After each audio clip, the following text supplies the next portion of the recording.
నమస్తే. తెలంగాణ రాష్ట్రంలో కాంగ్రెస్ బీఆర్ఎస్ పార్టీలు రెండూ కలిసి ఒక్కటే పాట పాడుతుంటాయి. వాటికి చరణము పల్లవి కూడా రెండు పార్టీలు కలిసి రాసుకుంటాయి. ఏంటంటే తెలంగాణ రాష్ట్రం నుంచి 100 రూపాయలు కేంద్రానికి ఇస్తే కేంద్రం మనకు 42 రూపాయలే ఇస్తుంది అని. ఈ 42 రూపాయలు తెలంగాణ రాష్ట్రంలో ఉన్నటువంటి వివిధ మంత్రిత్వ శాఖల అకౌంట్లకి కేంద్రం డైరెక్ట్ గా పైసలు పంపించిస్తుంది. మరి అది మాత్రమే చేసి కేంద్రం సప్పుడే కూకుంటుందా? ఒకవేళ నిజంగానే కేంద్రం సపోర్ట్ చేయకోకుంటే మిగిలినటువంటి 58 రూపాయల్లో మనకు 1 రూపాయి కూడా రాకపోతే మిగిలినటువంటి అభివృద్ధి తెలంగాణ రాష్ట్రంలో ఎట్లా జరుగుతోంది? మరి ఏం అభివృద్ధి జరుగుతోంది తెలంగాణ రాష్ట్రంలో? మనం ఒకసారి చూద్దాం. ఇవాళ గ్రామీణ సడక్ యోజన పేరుతోటి గ్రామాలలో రోడ్లు కేంద్రమే కదా వేస్తోంది. అమృత్ పథకం కింద పట్టణాలలో రోడ్లు కేంద్రమే కదా వేస్తోంది. ఇవాళ పీఎం గతిశక్తి పేరుతోటి తెలంగాణ రాష్ట్రంలో 1,20,000 కోట్ల రూపాయలతోటి నేషనల్ హైవేస్ కేంద్రమే కదా వేస్తోంది. ఇవాళ ఉడాన్ పథకం కింద తెలంగాణలో 5 ఎయిర్పోర్ట్లు కేంద్రమే కదా కడుతోంది.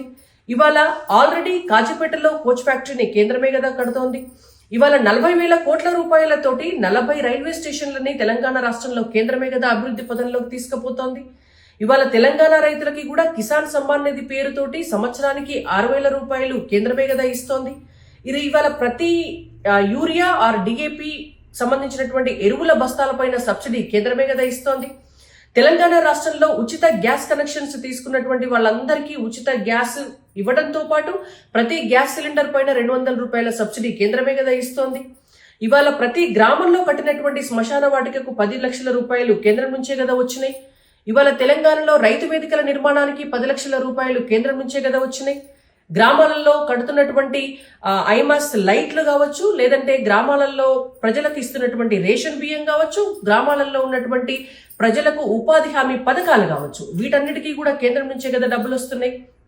తెలంగాణ రాష్ట్రంలో నవోదయ పాఠశాలలను కేంద్రమే కదా నిర్వహిస్తోంది. కస్తూర్బా పాఠశాలలను కేంద్రమే కదా నిర్వహిస్తోంది. గిరిజన విద్యార్థుల కోసం ఏర్పాటు చేసినటువంటి 20కి పైచిలకు ఏకలవ్య పాఠశాలలను కేంద్రమే కదా నిర్వహిస్తోంది.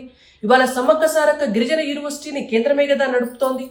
ఇవాళ తెలంగాణ రాష్ట్రంలో ఉన్నటువంటి సెంట్రల్ నుంచి వస్తున్నటువంటి ఫండ్స్ ద్వారా తెలంగాణ విద్యాలయాల్లో సర్వశక్తి అభియాన్ పేరుతో వచ్చేటటువంటి డబ్బులన్నీ కూడా కేంద్రమే కదా ఇస్తోంది. ఇవాళ హెల్త్ డిపార్ట్మెంట్ కి సంబంధించి ఆయుష్మాన్ భారత్ కింద ఇవాళ తెలంగాణ రాష్ట్ర ప్రజల కోసం వైద్య సేవల కోసం డబ్బులు కేంద్రమే కదా ఇస్తోంది. ఇవాళ పిహెచ్సిలను గ్రామాల్లో ఉన్న పిహెచ్సిలను కేంద్రమే కదా మెయింటైన్ చేస్తోంది. నేషనల్ హెల్త్ మిషన్ కింద, నేషనల్ హెల్త్ రూరల్ మిషన్ కింద, అర్బన్ మిషన్ కింద కూడా అనేక వేల కోట్ల రూపాయలు తెలంగాణ వైద్య రంగం కోసం కేంద్రమే కదా ఖర్చు పెడుతోంది. ఇట్లా చెప్పుకుంటా పోతే ఇంకా చాలా పెద్ద లిస్ట్ ఉన్నది. కాబట్టి మిగిలినటువంటి 58% ఏం చేస్తుంది కేంద్రము అంటే ఇలా అన్ని రాష్ట్రాల డెవలప్మెంట్ కి వాడటంతో పాటు దేశ రక్షణకు కూడా ఉపయోగిస్తుంది. ఒక్కొక్కసారి మనకు ఎక్కువ అవసరం పడితే కూడా ఇతర రాష్ట్రాల డబ్బు కూడా మనకు వాడుతుంది. ఒక్కొక్క సందర్భంలో ఇతర రాష్ట్రాలలో కనుక ఏదైనా ఎక్కువ అవసరం ఉంటే ఆయా రాష్ట్రాలకు కూడా మన డబ్బును కూడా వాడుతుంది. ఇదంతా కూడా ఒక డెమోక్రటిక్ కంట్రీ కాబట్టి మనం దాన్ని ప్రజాస్వామ్యబద్ధంగా అర్థం చేసుకోవాల్సినటువంటి అవసరం ఉంటుంది. ధన్యవాదాలు. జై తెలంగాణ. భారత్ మాతాకి జై.